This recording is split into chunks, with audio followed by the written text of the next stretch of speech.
Hello friends, ನನಗೆ ಇಬ್ಬರು customer ಬಂದಿದ್ದರು. ಒಬ್ಬರು ವರ್ಕಿಂಗ್ ವುಮೆನು, ಒಬ್ಬರು ಹೌಸ್ ವೈಫು. ಅವರಿಬ್ಬರು ಮಾತಾಡ್ತಿದ್ರು.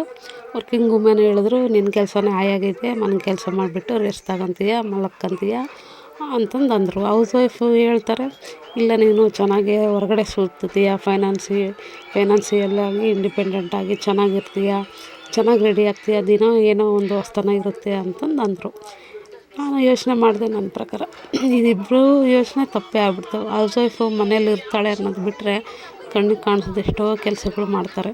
ವರ್ಕಿಂಗ್ ವುಮೆನ್ ಅಂದರೆ ಅವ್ರ ಮನೆಗೆ ಅವರೇ ಆಧಾರ. ಮನೆಗೆ ನಡಿಬೇಕು, ಅವರಿಬ್ಬರು ದುಡಿದ್ರೇ ಮನೆ ನಡೆಯುತ್ತೆ ಅನ್ನೋದು ಅವರದು. ಅವ್ರು ದುಡಿದು ಮನೆಗೆ ಬಂದು ಕೆಲಸ ಮಾಡ್ತಾರಲ್ಲ, ಸುಮ್ಮನೆ ಅಲ್ಲ ಅದು. ಅವ್ರಿಗೆ ಕೋಪ ಬಂದುಬಿಡುತ್ತೆ ಬೇಗ. ಮತ್ತು ಅದೇ ಕೆಲಸ ಅವ್ರ ರೊಟೀನ್ ಅವ್ರು ಮಾಡ್ತಾಯಿರ್ತಾರೆ.